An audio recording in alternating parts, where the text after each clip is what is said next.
From Global's newsroom at 10 o'clock, Cabinet Minister Grant Shapps has insisted Boris Johnson's authority hasn't been undermined, despite a large revolt by Tory MPs. 99 backbenchers voted against the introduction of mandatory COVID passes in some venues in England, but the measure passed with Labour support. One of the rebels, Sir Christopher Chope, has told LBC the Prime Minister needs to come back refreshed in the new year. I would be looking to see what we thought was Boris's blue blood, which was a conviction politician who believed in freedom and individual responsibility, and somebody who actually believed in a smaller state rather than a larger one, lower taxes rather than higher taxes, and so on.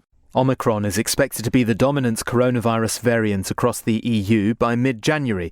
The European Commission President Ursula von der Leyen says the bloc is well prepared to fight the strain, with 66% of Europe fully vaccinated. A man has been arrested on suspicion of murder and arson after a person died in a fire in a block of flats in Reading. Emergency services were called out in the early hours of this morning. A number of people are still unaccounted for.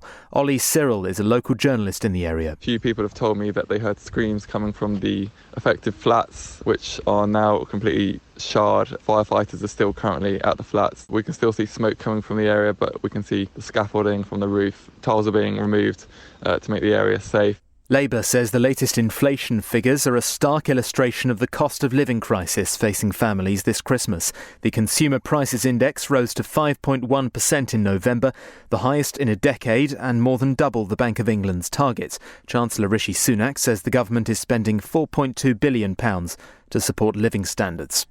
Currys says it's seen slower sales at its stores in the run-up to Christmas. The electricals retailer has warned the emergence of the Omicron variant has left the future looking uncertain. Sales fell to 4% to £2.5 billion between May and October, compared with the same period a year ago. In the city a short time ago, the FTSE 100 was trading down 33 points at 71.85, and the pound buys $1.32 and €1.17. LBC weather, many parts cloudy and mild, but some sunshine in the north and east, some rain for parts of Scotland, Northern Ireland and the northwest of England, and a high of 12 degrees. From Global's newsroom for LBC, I'm Simon Conway.